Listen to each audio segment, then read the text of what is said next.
हम लोग कभी सेवा करते हैं, हमारे लड्डू गोपाल लुढ़क जाते हैं, हाथ से धरती पर गिर जाते हैं, उन्हें चोट नहीं लगती होगी, लगती है, पर हमारे अंदर जड़ बुद्धि है, हमारी जड़ भावना है, इसलिए वो जड़ ही रहते हैं।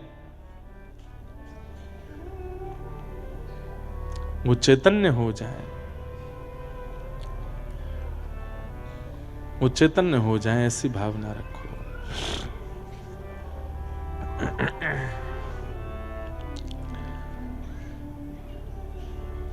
तुम्हें छोड़ सुन नंद दुलारे, कोई न मीत हमारो।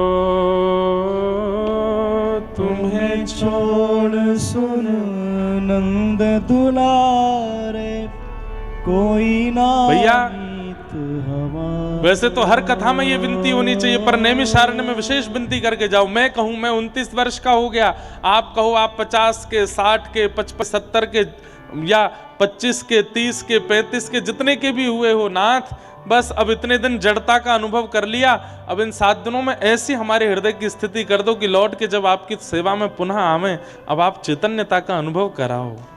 अब आपको स्पर्श करके ऐसा ना लगे कि आप अष्ट धातु के हो, आप मार्बल के हो, या आप किसी पत्थर के हो, आप चैतन्य हमारी तरह हो। बस इतना अनुभव करा देना नाथ, बस उसी में मेरा मैं कृतकृत्य मानूंगा अपने आप को। तुम्हें छोड़ सुन नंद दुलारे, कोई ना मीत हमारो। तुम्हें छोड़ सुन नंद दुलारे, कोई ना मीत हमारो। किसके द्वारे जाए पुकारूं, और न कोई सहारो।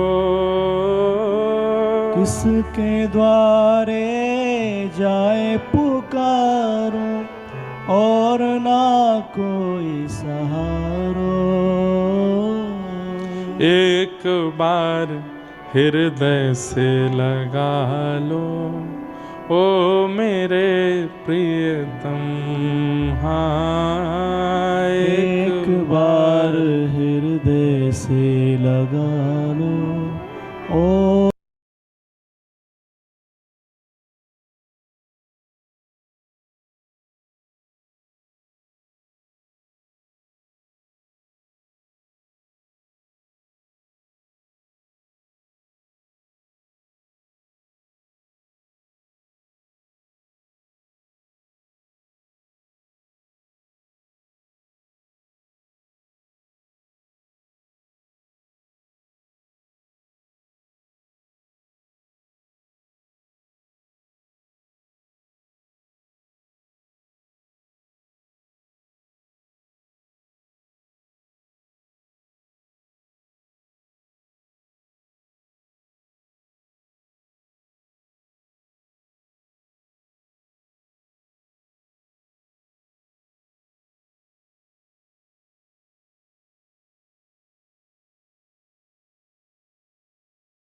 हम तुम्हारे थे प्रभु जी, हम तुम्हारे हैं,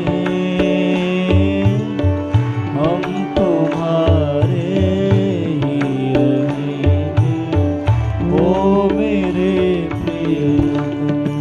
ओ तेरे कारण सब जग छोड़ा, तुम संग नाता जोड़ा प्यारे, तुम संग नाता जोड़ा प्यारे, तुम संग नाता। अरे कोई कहेगा किसने छोड़ा जग, आप किसके लिए कह रहे हो महाराज जी? भैया हम लोग इतने आसक्त जीव हैं, एक क्षण के लिए नहीं छोड़ सकते। अरे 7 दिन के लिए ही सही अपना घर व्यापार छोड़ के आए हैं ना नैमिषारण्य। यही छोड़ना ही बहुत बड़ी बात है कलिकाल में। इतना भी नहीं छोड़ सकता व्यक्ति। कह सकते हैं हम लोग, ओ तेरे कारण सब जग छोड़ा, तुम संग नाता जोड़ा प्यारे, तुम संग नाता जोड़ा प्यारे, तुम संग नाता जोड़ा। ओ एक बार प्रभु हंस के कह दो, तू मेरा मैं तेरा प्यारे, तू मेरा मैं तेरा प्यारे, तू मेरा मैं तेरा। एक बार हृदय से लगा लो, एक बार हृदय से लगा लो, ओ मेरे प्रियतम। एक बार हृदय से लगा लो, ओ मेरे प्रियतम। ओ तुम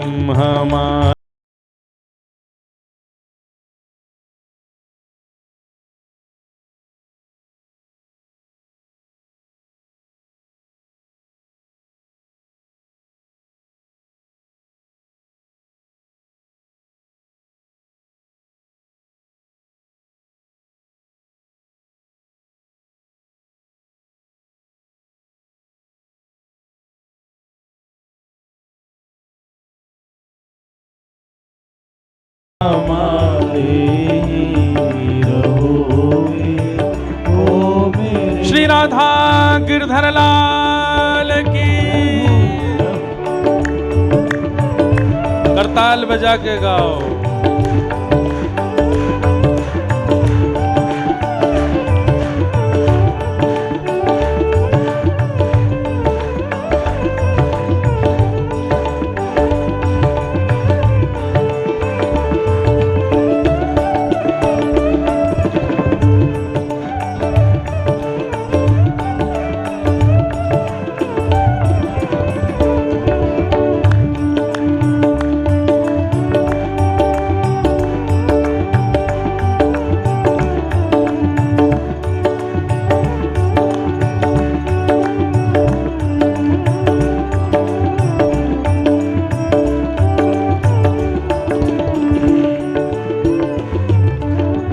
दास की विनती सुन लीजो, ओ ब्रजराज दुलारे। दास की विनती सुन लीजो, ओ ब्रजराज दुलारे। दास की विनती सुन लीजो, ओ ब्रजराज दुलारे। दास की विनती सुन लीजो, ओ ब्रजराज दुलारे। आखिरी आश यही जीवन की पूर्ण करना प्यारे। आखिर आस यही जीवन की पूर्ण करना प्यारे। ओ अब तो आके बाह पकड़ लो, अब तो आके बाह पकड़ लो, ओ मेरे प्रियतम। हाँ अब तो आके बाह पकड़ लो, ओ मेरे प्रियतम। ओ तुम हमारे थे प्रभु जी, तुम हमारे हो, तुम हमारे रहोगे, ओ मेरे प्रियतम। तुम हमारे थे प्रभु जी, तुम हमारे हो, तुम हमारे रहोगे, राधे राधे गोविंद गोविंद राधे राधे राधे गोविंद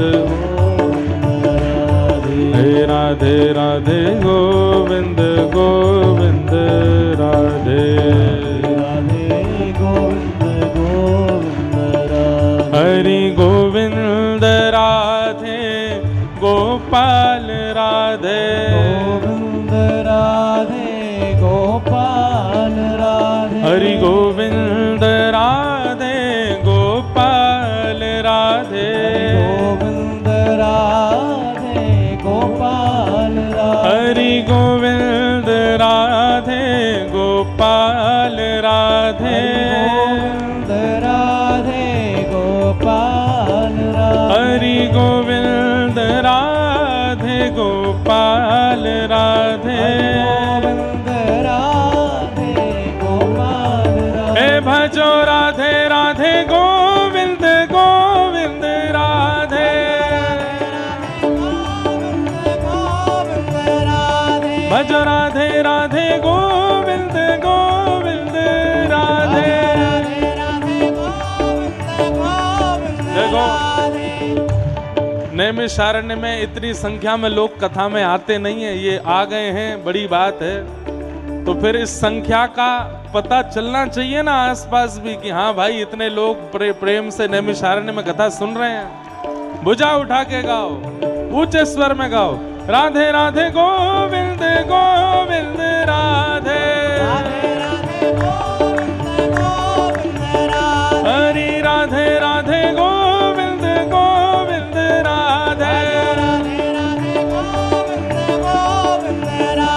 हरि गोविंद राधे गोपाल राधे गोविंद राधे गोपाल राधे गोविंद राधे गोपाल राधे गोविंद राधे गोपाल राधे हरि गोविंद राधे गोपाल राधे राधे गोपाल राधे हरि गोविंद राधे गोपाल राधे राधे गोपाल राधे हे भजो भजो हे भजो राधे राधे गोविंद गोविंद राधे भजो राधे राधे गोविंद गोविंद राधे हे गाओ राधे राधे गोविंद गोविंद राधे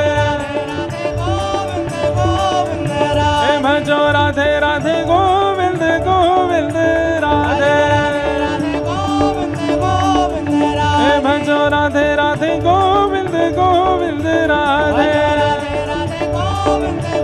जय जय श्री राम जय जय श्री राधे जय जय श्री राधे।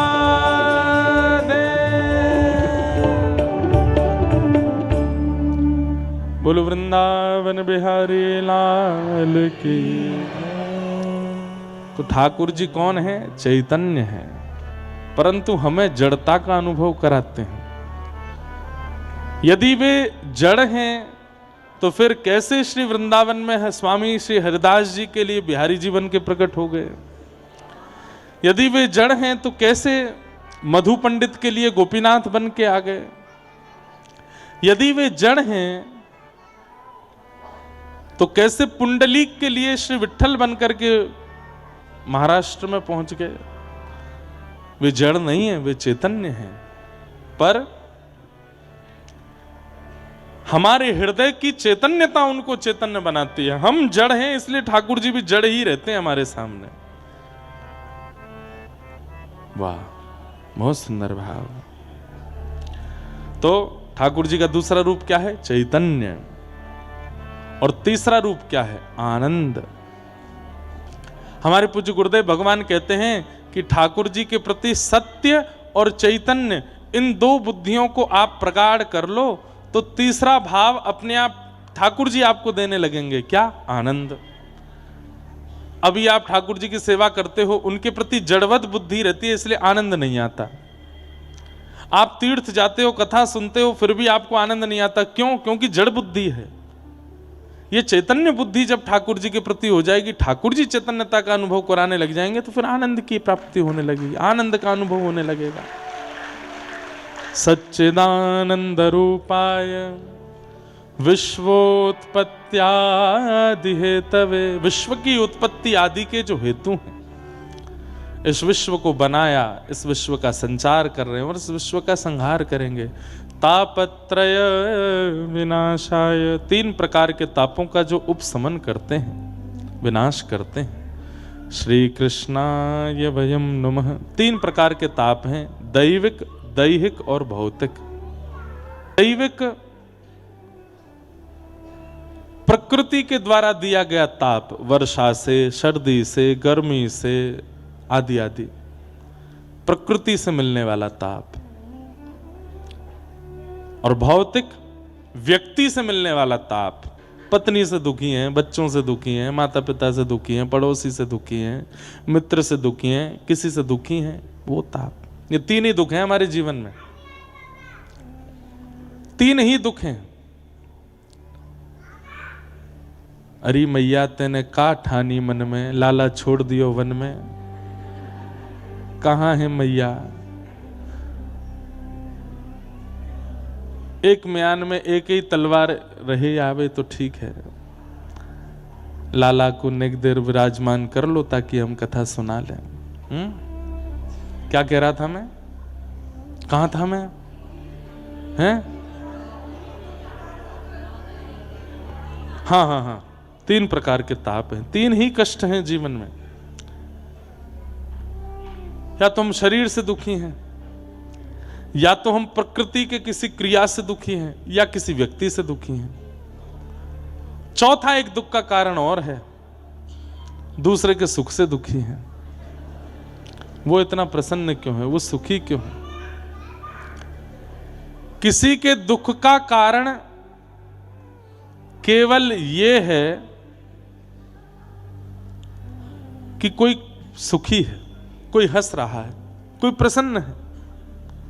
किसी के दुख का कारण ही यही है कि वो हंस क्यों रहा है।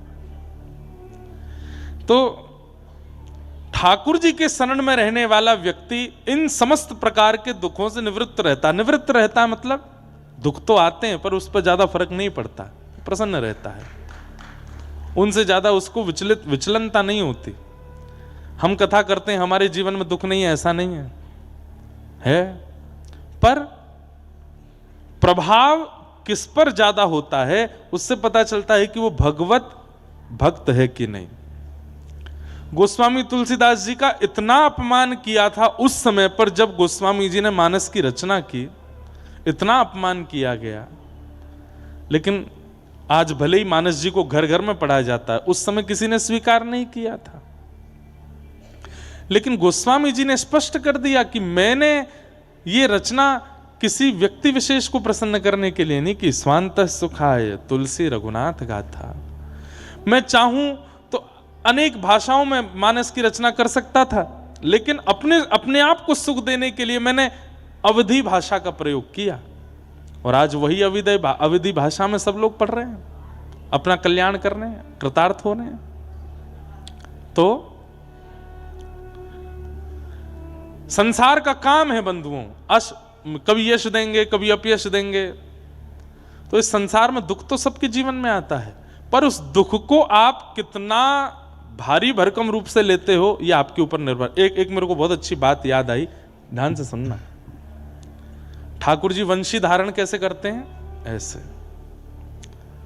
दोनों भुजाओं का प्रयोग करते हैं, अपने नेत्रों को भी नीचा कर लेते हैं, सर भी झुका लेते हैं, स्वयं भी चरणों को भी टेढ़ा मेढ़ा कर लेते हैं, पूरे बिल्कुल आनंद के साथ त्रिभंग लली बनकर के तब ठाकुर जी वंशी बजाते हैं। वंशी में वजन कितना होता है? 50 ग्राम होता होगा, 100 ग्राम होता होगा। उसको ठाकुर जी ऐसे धारण करते हैं जैसे कितनी भारी है। भारी वस्तु को, अब ये स्पीकर रखा है, इसको मुझे उठाना हो तो मैं टेढ़ा होऊंगा, नीचे झुकूंगा, जोर लगाऊंगा, अपने होठ मीचूंगा, तब जाकर के इसको उठाऊंगा। भारी वस्तु को उठाने में अंग को तोड़ा जाता है, मरोड़ा जाता है, सब प्रकार के बल लगाए जाते हैं, दोनों हाथ लगाए जाते हैं। ठाकुर जी वंशी धारण करते हैं ऐसे जैसे कितनी भारी हो, लेकिन 7 कोस लंबे चौड़े गिरिराज पर्वत को धारण करते हैं ऐसे।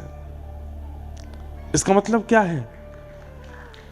ताली पहले बजा दी, सब मजा किरकिरा कर दिया। बात तो सुनो पहले पूरी। वंशी क्या है? तत्प्रेम रूपिका। वंशी प्रेम प्रदान करती है। वंशी कोई अत्यंत दुखी भी हो तो उसको सुनकर के आनंदित हो जाता है, प्रेम में घुल जाता है, निमग्न हो जाता है। आहा, व्रज की व्रजांगनाएं गोपियां सब दौड़ी चली आती हैं ठाकुर जी की वंशी सुन करके। केवल व्रजांगना गोपियां ही नहीं, सारे वंचर जीव भी ठाकुर जी की वंशी सुन करके आनंदित हो जाते हैं। गैया भी दौड़ी चली आती हैं। सबको सुख देने वाली वंशी, प्रेम प्रदान करने वाली वंशी। तो प्रेम की वस्तु को धारण कैसे करते हैं ठाकुर जी? दोनों हाथ से धारण करते हैं, पूरे टेढ़े मेढ़े होकर के। मतलब उसके प्रति पूर्ण समर्पण सम्मान देकर के ठाकुर जी उसको धारण करते हैं। लेकिन विशाल विराट गिरिराज को ठाकुर जी यूं उठाते हैं। हमको ठाकुर जी संकेत कर रहे हैं, जीवन में आने वाले विषाद, दुख, पीड़ा भले ही कितने भी बड़े पहाड़ की तरह हों, ऐसे उठाओ। और जीवन में आने वाला प्रेम, भक्ति, भाव, भजन, उसको ऐसे धारण करो, दोनों भुजाओं से, हृदय से लगा करके। हम लोग उल्टा करते हैं, मिलने वाले प्रेम को तो ऐसे लेते हैं और मिलने वाले कष्टों को, विषादों को ऐसे लेते हैं। अरे इसने मेरे जीवन में आ गया, अब मेरा क्या होगा? अब तो मेरे को ये रोग लग गया, अब तो मेरी पत्नी के साथ ऐसा हो गया, मेरे बच्चों के साथ ऐसा हो गया, मेरे इतने का लॉस हो गया, मेरा परिवार टूट गया। उसको हम पूरे शरीर में धारण करते हैं, जो विषाद है। और जो मिलने वाला प्रेम, भक्ति है, उसको ऐसे धारण करते हैं। ये गलत है, उल्टा करो। ये गिरिराज धारण और वंशी धारण, इन दोनों से ये प्रतीक ठाकुर जी देते हैं। 100 ग्राम की वंशी को ठाकुर जी ऐसे उठाते हैं, 2 उंगलियां लगाते हैं, 2 हाथ। ठाकुर जी चाहें तो 1 उंगली से भी वंशी बजा सकते हैं, लेकिन नहीं, वो प्रेम स्वरूपा वंशी है, इसलिए ठाकुर जी दोनों भुजाओं का प्रयोग, पूर्ण सम्मान देते हैं वंशी को। प्रेम है। और विशाल 7 कोस कम होता है क्या? 21 किलोमीटर का पर्वत उठाने के लिए ऐसे लगाते हैं। हमें संकेत कर रहे हैं, यदि मेरे अनुयायी हो, कृष्ण के अनुयायी हो, प्रेम को दोनों भुजाओं से स्वीकार करो, विषादों को इकन्नी उंगली पर रखो। इसीलिए तापत्रय विनाशाय। ताप जीवन में नहीं आएंगे ऐसा नहीं, आएंगे, पर वो आपके ऊपर ज्यादा प्रभाव नहीं डाल सकते, ज्यादा आपको तोड़ मरोड़ नहीं सकते, ज्यादा आपको विचलित नहीं कर सकते। बुरा नहीं मानना। भक्त और गैर भक्त का अंतर बताऊं? दाल खाई, नमक या मिर्च मसाला कुछ कम था, ओहो मन ही नहीं कर, ले जाओ, समझो भक्ति नहीं है। पर दाल पाई, बनाने वाले को पता है कि इसमें नमक आदि सब कम है, वो पूछ रहे हैं भैया यार इसमें तो हम डालना ही भूल गए थे। क्या हो गया? कोई बात नहीं, पेट ही तो भरना है, खा लिया। हर जगह एडजस्टमेंट करने वाला, चाहे व्यवस्थाओं में हो, चाहे विचारों में हो, चाहे परिवार में हो, चाहे आपसी रंजिश में हो, चाहे विवादों में है, सब जगह जो सुलह करने की भावना रखता है उसको भक्त कहते हैं। और बिगड़े हुए को और बिगाड़ने पे लगा रहता है, वही संसारी है। पता चला कि कोई कार्य बिगड़ गया है, अब बिगड़े हुए पे चिंता करे बैठा है, बिगड़े हुए पर रो रहा है, बिगड़े हुए पर टूट गया है, बिगड़े हुए पर बिल्कुल हाथ पांव उठा करके खड़ा हो गया, अब मुझसे नहीं हो सकता। विषादी व्यक्ति का लक्षण है। पर बिगड़े हुए को सुलझावे, बिगड़े हुए को और आसान करे, ये वैष्णव भक्त का लक्षण है।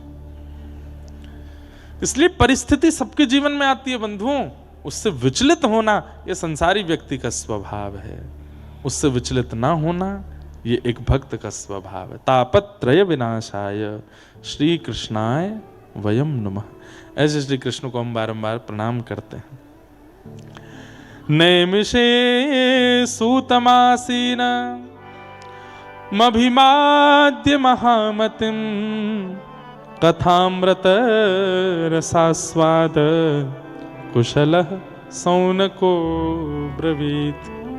आज महात्म्य की चर्चा है तो मैं संक्षेप में थोड़ा महात्म्य सुना देता हूं। 88,000 सौनकादि ऋषि यहीं नैमिषारण्य क्षेत्र में बैठे थे। किस लिए?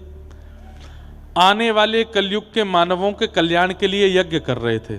हम आप सबके कल्याण के लिए यज्ञ कर रहे थे, लेकिन कोई प्रमाण नहीं था कि इस यज्ञ से हम लोगों का कल्याण होगा। तभी वहां सूत जी का आगमन हुआ और सूत जी के आते ही उन्होंने प्रश्न किया। प्रश्न करते हुए कहा, इह घोरे कलौ प्रायो जीवाश्चा सुरताम गतः। ये घनघोर कलिकाल आने वाला है जहां पर जीव असुरता को प्राप्त हो जाएगा। अभी तो बंधुओं हम थोड़े थोड़े असुर हैं। हमारी जो आगामी 2-4 पीढ़ी बाद के, वो तो जन्म से ही असुर होंगे। इतना खतरनाक उनका स्वरूप होने वाला है कि उसके हम क्या विवेचना करें। बहुत सही समय पे हम आप सब लोग जन्म लेकर के निपट लेंगे संसार से, क्योंकि हमारे बाद जो आने वाले हैं वो बहुत भयावह कलयुग देखने वाले हैं।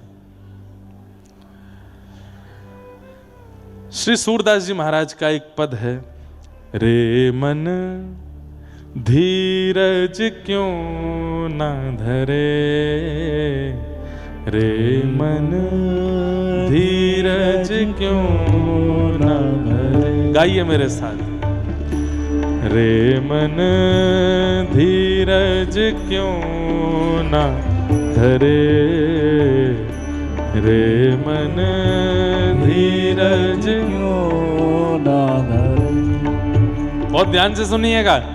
लोग कहते हैं भविष्यवाणी, आज से 550 वर्ष पहले इस धरती पर आए थे कौन? सूरदास जी महाराज। और आज से 500 वर्ष पहले उन्होंने भविष्यवाणी कर दी। आप लोग इस पद को सुनेंगे तो ये बात बिल्कुल मान लेंगे कि हाँ ये हो रहा है इस वक्त। अपने मन से कह रहे हैं, रे मन धीरज क्यों ना धरे, रे मन धीरज क्यों ना धरे। संपत 2000 के पाछे, संपत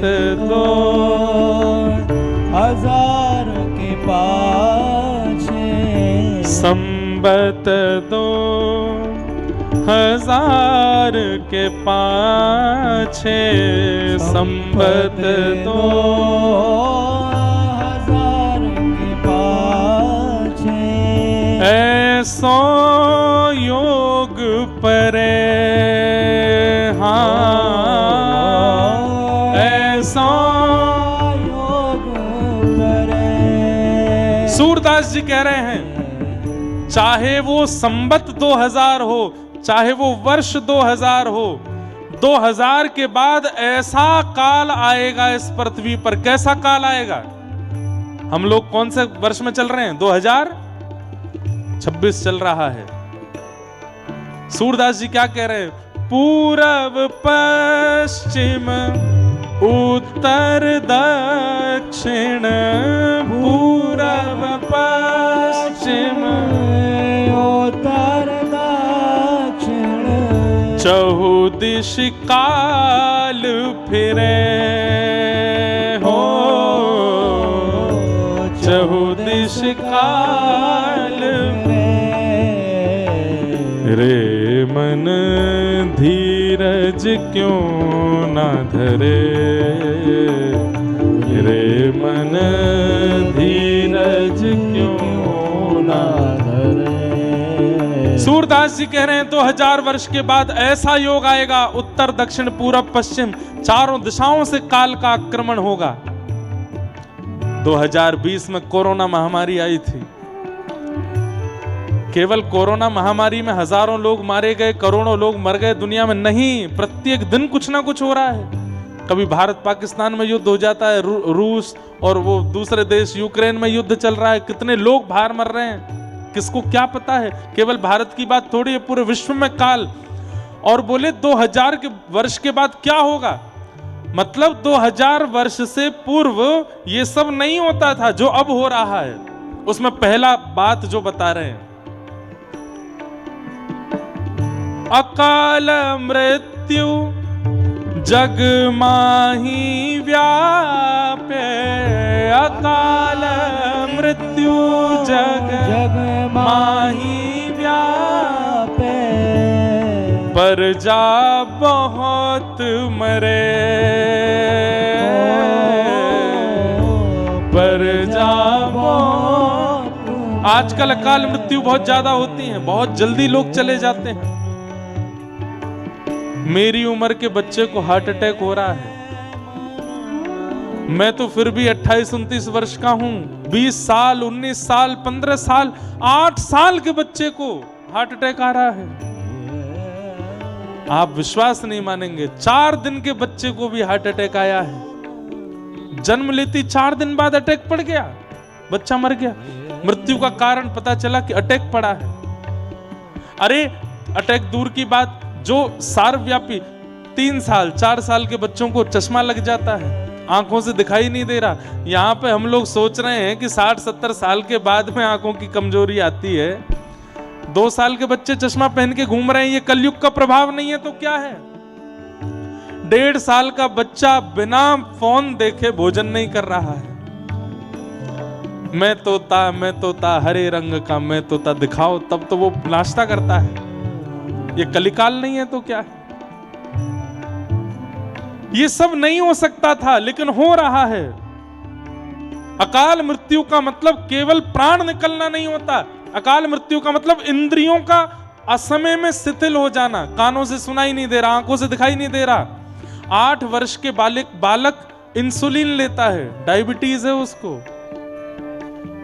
कैसा योग आ गया है? अकाल मृत्यु जग माही व्यापे, अकाल मृत्यु जग माही व्यापे, प्रजा बहुत मरे, प्रजा बहुत मरे। हाँ स्वर्ण फूल बन पृथ्वी फूले, स्वर्ण फूल बन पृथ्वी फूले, धर्म की बेल बढ़े, धर्म की बेल बढ़े। और फिर सूरदास जी क्या कहते हैं? 2000 वर्ष के बाद चारों तरफ से मृत्यु तांडव करेगी, लोगों की अकाल मृत्यु होने लगेगी, छोटी उम्र में ही बच्चों को हार्ट अटैक आदि सब होने लगेंगे। लेकिन उसी काल में भक्ति की तरफ लोगों का रुझान बढ़ने लग जाएगा। पिछले 2-3 वर्षों में जितने युवा कथाओं में आते हैं इतने वृद्ध नहीं आते। तीर्थों में 4-4 दिन पहले पहुंच करके अपनी बुकिंग करानी पड़ती है, नहीं तो होटलों में रूम नहीं मिलते हैं। वृंदावन में तिल रखने की जगह नहीं मिल रही है। गंगा जी में घाट नहीं बचे हैं, जहां तक देखो सिर ही सिर हैं। कुंभ में, अरे कुंभ की बात छोड़िए, माघ मेला में करोड़ों लोग जाकर के स्नान कर रहे हैं। धर्म की बेल बढ़े।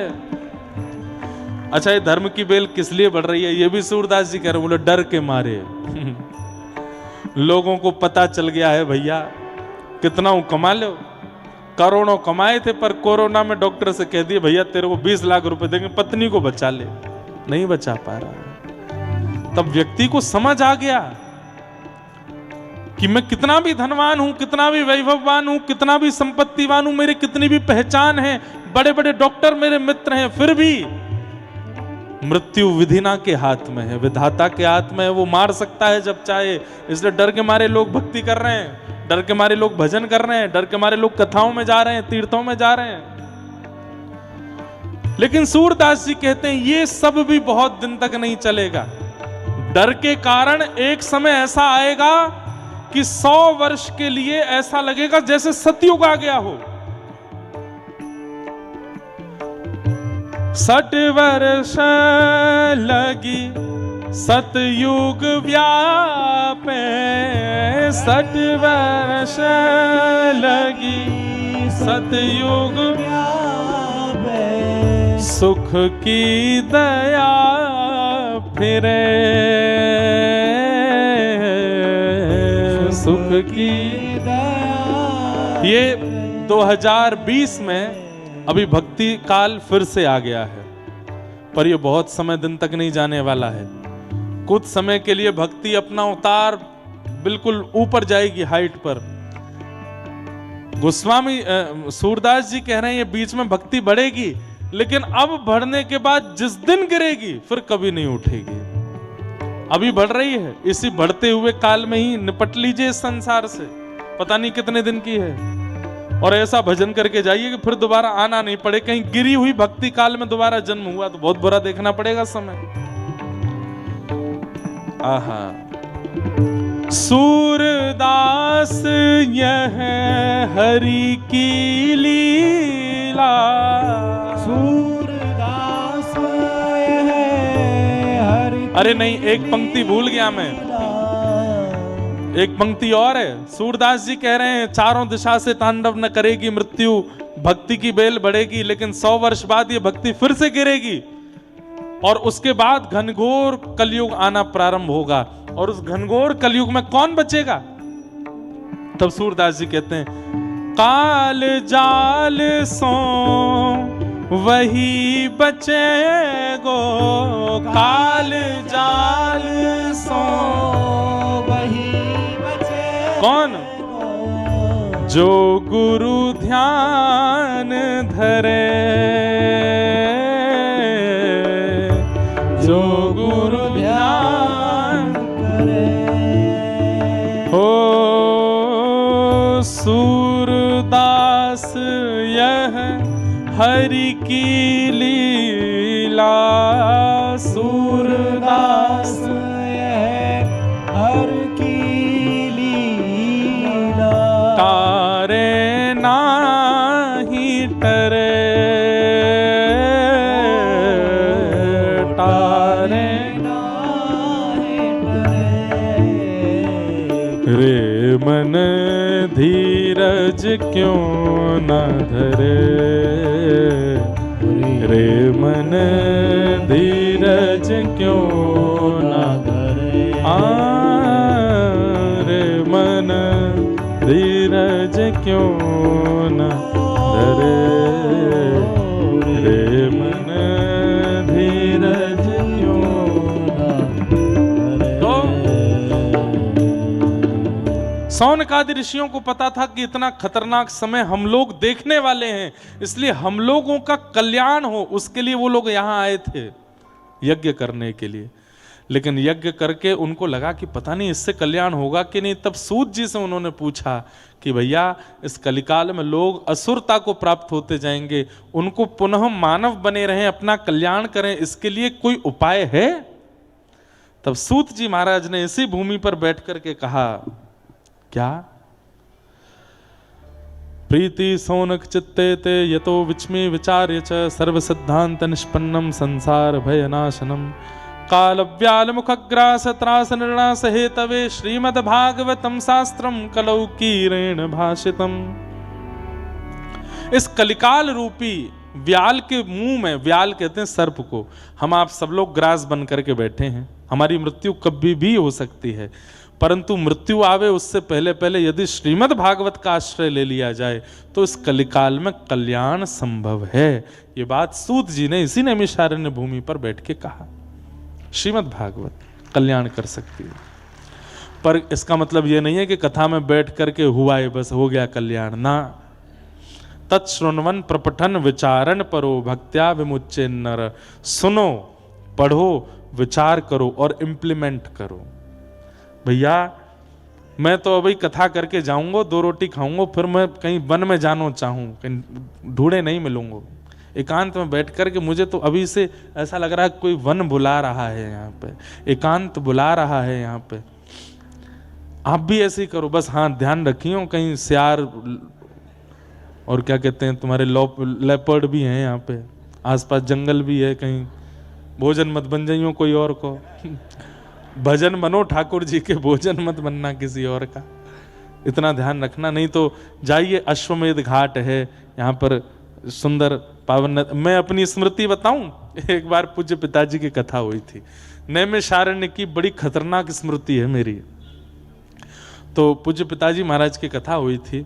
उस समय यहाँ पर हमारी भारत की अत्यंत विदुषी परम पूज्या श्री हमारी इंदौर वाली दीदी जी पूज्या श्री कनकेश्वरी देवी जी, उनकी गोद में खेला हूँ मैं छोटा सा।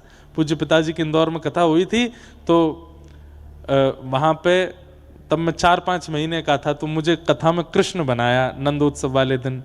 उस दिन कनकेश्वरी देवी जी कथा में आई थी, तो फिर उन्होंने गोद में हमको खिलाया था। फिर जब मेरी पहली कथा हुई तो वहाँ वो आई भी थी, तो तब उन्होंने ये स्मृति बताई कि हमने आपको गोद में खिलाया है।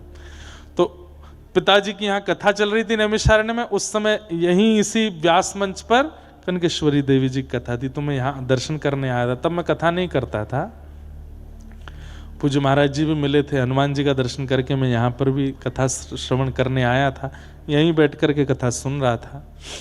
तो यहाँ तक तो सब बहुत अच्छा था। फिर हम लोग गए नदी स्नान करने के लिए। ऊधमी तो हम हैं ही, अब थोड़े बहुत सुधर गए हैं। तो नदी में ज़्यादा जल नहीं था, तो हमारे एक मित्र हैं, वो भी आए नहीं हैं यहाँ पे। हमने और उन्होंने, एक हमारे ऊधमी मामा जी भी हैं, तो हम तीनों ने एक दूसरे से बात करी, चलो नदी पार करते हैं। तैरना थोड़ा थोड़ा आता था। अब मामा जी तो हमारे पार कर गए यहीं नैमिषारण्य में। आप भी थे हैं? हाँ, ये भी थे। तो मामा जी पार कर गए, ये हमारे संग में ही थे। अब जब तक पृथ्वी छुप रही थी पैरों से, बीच में पहुंच गए हम, ज़्यादा जल नहीं था। हमको बड़े बढ़िया अभिमान जैसा हो गया कि अब तो हम पार कर जाएंगे। नेक और आगे गए, सोई बुक बुक आ गए। अब तो मैं भीतर जाऊं, कभी वो भीतर जाए, कभी ये भीतर जाए, तीनों एक दूसरे को पकड़े, जो पकड़े वो भीतर जाए। ऐसी बुरी हालत वादना, तो हमने कही हे भगवान आज बचाओ, आज के बाद कभी नहीं ऐसा करेंगे। जैसे तैसे निकल के पल्ली पार पहुंच गए। अब यूं कहें इस पार कैसे आए लौट के तो फिर जो तैरना जानते थे उनके हाथ बात पकड़ के जैसे तैसे वापस आए। उस दिन हमको साक्षात यमलोक दिखा था नैमिषारण्य में। तो बहुत बढ़िया से दर्शन वर्शन करे भैया। हमने कही पाप दूर करते हैं भैया, ये तो पूरा शरीर ही दूर करने वाला था तीर्थ हमारा तो प्रणाम करके फिर हम यहाँ से निकले। हमें अमेरिका यात्रा पर जाना था यहाँ के बाद। उसी समय वीज़ा लग के आया था, पासपोर्ट का थैला बगल में रखा था, पता नहीं कहाँ रास्ते में प्रसाद पाया, तो पत्तल फेंकने के लिए दरवाज़ा खोले, याद ही नहीं रहा कि बगल में बैग रखा है। वो बैग भी गया, पासपोर्ट भी गया, उसमें पैसा भी गए। विदेश यात्रा भी उस साल नहीं हो पाई। खूब ढूंढे, कुछ नहीं मिला। तो हम बड़े घबराहट में थे नैमिषारण्य को लेके। एक तो प्राण गए, बचे जैसे तैसे, और जीवन का एक नव कथा थी हमारी पहली विदेश में, वो भी नहीं कर पाए। तो नैमिषारण्य के नाम से बड़े घबराहट में थे। लेकिन कल से हम यहाँ आए हैं, और सुबह जब से आए हैं तब से अभी तक मैं कहीं दर्शन भी नहीं किया। मैं हनुमान जी को भी प्रणाम नहीं, सीधे मंच पे आए हैं, नहा धो करके स्नान ध्यान करके संध्या वंदन करके सीधे व्यासपीठ पे ही आए हैं। परंतु इतनी सकारात्मक ऊर्जाओं से भर गया मैं पिछले 5, 6, 7 घंटों में ही, कि बस इच्छा हो रही है कि जो अपने पूरे 10 वर्ष में कथाओं का वाचन किया है अपने जीवन काल में, अब उस 10 वर्ष की कथा पूर्णता पर, 10 वर्ष हो रहे हैं हमें इस वर्ष, तो 10 वर्ष की पूर्णता पर अब नैमिषारण्य ने मानो उपहार देने के लिए कि भाई तुम्हारे 10 वर्ष पूर्ण हो गए, तो नैमिषारण्य भागवत की भूमि है, तो उपहार देने के लिए यहाँ कथा में अपनी वाणी पवित्र करने के लिए हमको बुलाया है। 10 वर्ष की पूर्णता पर जो ये कथा यहाँ हो रही है, और इस बार हमारी पृथ्वी के 2 भूवैकुंठों में कथा है। बद्रीनाथ में तो बहुत बार कर चुके। उत्तर भारत के 4 भूवैकुंठ हैं, बद्रीनाथ, मुक्तिनाथ, पुष्कर और नैमिषारण्य। ये हमारे श्री रामानुज परंपरा में 8 भूवैकुंठों में 4 उत्तर भारत के ये भूवैकुंठ हैं। इस वर्ष हमारे 2 नए भूवैकुंठों में कथा है। एक तो हो गई नैमिषारण्य, और एक अति दुर्गम वहां पहुंचना ही बड़ा मुश्किल है। श्री मुक्तिनाथ धाम में कथा है इस साल। कैसे पहुंचेंगे भगवान जाने वहां पे। वहां ज्यादा लोग तो नहीं जाएंगे, 50-100 गिनती के हम चुनेंगे जिनको वो जा रहे हैं वहां पर। हम चुन के ले जाएंगे, 10 सालों में जो हमको सबसे बढ़िया श्रोता लगे उनको लेके जाएंगे। हाँ, आप हाथ हिलाओ, जरूर लेके जाऊंगा आपको लेकिन वहाँ क्योंकि ना तो ऑक्सीजन है और हम ज़्यादातर युवाओं को लेके जा रहे हैं जो भाई सही सलामत लौटे। हमें पता चली किसी के दादी दादा ले गए, महाराज जी कथा सुनाने लेके गए थे कि पिंडदान कर आए वहीं पे ही तो वहाँ ना तो ऑक्सीजन की व्यवस्था बहुत ज़्यादा है, पहुँचना भी बहुत मुश्किल है। यहाँ से पहले काठमांडू, काठमांडू से पोखरा, पोखरा से फिर बाय हेलीकॉप्टर या फ्लाइट से जोमसोम, जोमसोम से फिर बाय रोड जाते हैं।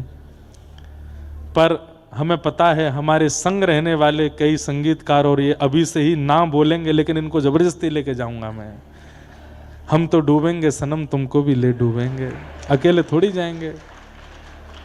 वहां जाएंगे, श्री मुक्तिनाथ भगवान साक्षात वैकुंठ वहां से 2-4 किलोमीटर ही दूर है बस ये सोचो, वहां से 2-4 किलोमीटर की दूरी पर ही वैकुंठ है। बद्रीनाथ से भी ऊंचाई है वहां की। और सबसे बड़ी बात, साक्षात श्री शालिग्राम भगवान का प्रादुर्भाव स्थान, वहीं शालिग्राम जी प्रकट होते हैं। गंडकी नदी है पास में, थोड़ी ऊपर जाते हैं तो वहाँ दामोदर कुंड है जहाँ शालिग्राम जी प्रकट होते हैं। तो वहाँ कथाएं जी आज तक मुश्किल से 5 या 4-5 ही कथाएं हुई हैं, ज़्यादा कथाएं वहाँ पर हुई नहीं हैं। हुई हो तो हमको पता नहीं, पर वहाँ बहुत कथाएं नहीं हुई हैं अव्यवस्थाओं के कारण। पर इस वर्ष हमारी वहाँ कथा है। अब जाएंगे राम राम जपते हुए। तो नैमिषारण्य एक भूवैकुंठ हो गया, बद्रीनाथ एक भूवैकुंठ हो गया, इस बार मुक्तिनाथ भी भूवैकुंठ में कथा होगी। तो नैमिषारण्य में ये कथा का क्रम जो हो रहा है, मुझे इतना आनंद आ रहा है, बस मन हो रहा है मैं जल्दी कथा पूरी करके विश्राम करके फिर हमें कोई साइकिल या स्कूटी मिल जाए, एकांत में कहीं भागें हम। आनंद से यहाँ हम सुख लेने आए। 1 बजे तक आपके, 1 बजे के बाद किसी को नहीं मिलेंगे, ढूंढे से नहीं पाएंगे कहाँ गए। तो वो सुख भी तो लेना है इस भूमि का, इस क्षेत्र का, इस धाम का। तो आप सब भी वो लीजिएगा। तो यहाँ का एक स्मरण, मेरा संस्मरण बड़ा खतरनाक है पूर्व का, पर इस बार वो संस्मरण बिना भ्रमण के ही इतना आनंद में हो गया है कि परम आनंद और उत्साह लग रहा है। तो नैमिषारण्य क्षेत्र में बैठ करके सूत जी कहते हैं कि केवल श्रीमद् भागवत की कथा है जो इस कलिकाल में कल्याण कर सकती है, अगर उतार ली जाए तो। सुनिए और उतारिए। हर दिन एक बात आपको पालन करनी है। और ये नहीं कि कथा सुनने के बाद महाराज जी ने ये जो बात कही मैं पालन नहीं, यहीं बैठ करके पालन कीजिए। यहीं बैठ के, आज से ये छोड़ दिया, आज से ये कर लिया, आज से यहीं बैठ करके करिए। आप अन्य कहीं जगह कथा सुनेंगे, वहां पालन करने का मन बनाओगे, हो सकता है कि आप पालन ना कर पाओ, पर यहां करने का मन बनाओगे तो यहाँ की वायुमंडल में सामर्थ्य है। आप जो संकल्प लोगे उस संकल्प को पूर्ण यहाँ की वायु करा देगी, यहाँ का पानी करा देगा, यहाँ का वातावरण करा देगा। इसलिए करिए, नित्य हर दिन की कथा में एक संकल्प लीजिए। ये बात महाराज जी ने कही, भागवत की इस बात को हम आज धारण करते हैं। 7 दिन में 7 बातें भी अगर आप धारण करके गए तो इस भूमि पर बैठ करके सूत जी कह गए हैं कि श्रीमद् भागवत कल्याण कर सकती है कलिकाल में, और किसी में सामर्थ्य नहीं है। नारद जी, अब मैं जल्दी जल्दी महात्मा के विषय कह दूं। नारद जी महाराज बद्रिकाश्रम गए, वहां पर उन्होंने जाकर के सनक सनंदन सनातन सनत कुमारों से पृथ्वी के इस भयाभय रूप को जाकर के बताया। वृंदावन में भक्ति महारानी युवा है, ज्ञान वैराग्य वृद्ध हैं, उनकी दुविधा बताई। तब सनकादि ऋषियों ने भागवत की कथा सुनने की आज्ञा दी। तब सुख तीर्थ सुखताल ही हम मानते हैं, वहीं हरिद्वार को भी मानते